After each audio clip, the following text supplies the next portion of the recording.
رسنۍ د خپل مسؤلیت وپېژني. 20 کالو کې تاسو د 150 میلیونه ډالرو په بدل کې خپل ټول ژورنالیستي رسالت تر پښو لاندې او د دې ملت په ټولو کړاوونو باندې مو سترګې پټې کړلې. تاسو د 150 میلیونه ډالرو په مقابل کې د صلیبي لښکرو تر څنګ ودرېدلی او د دې ملت په ټولو دردونو باندې مو پرده واچوله. تاسو وایئ چې د اشغالګرو د اشغال د دوام لامل شولئ. نور خپل رسالت وپېژنئ.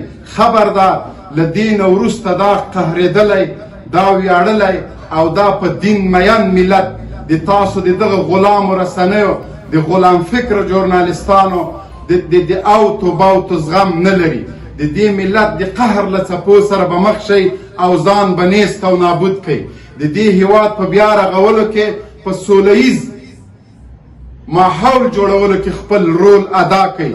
اشغالګر تښتي، هغه څوک چې تاسو یې په پیسو په زر او په زور باندې اخیستې وئ، نور مو هغه باداران په تښتېدو باندې دي.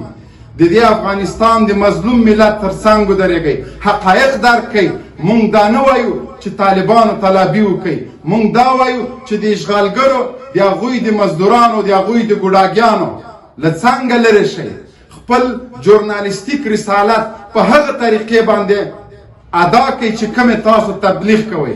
د بیان ازادي همدا ده چې زمونږ کورونه وران، زمونږ جوماتونه وران، زمونږ منبرونه وران، علما د تورو زولنو شاته د غلام او مزدور اجیرو له لاسه زمونږ د شهیدانو توهین کیږي.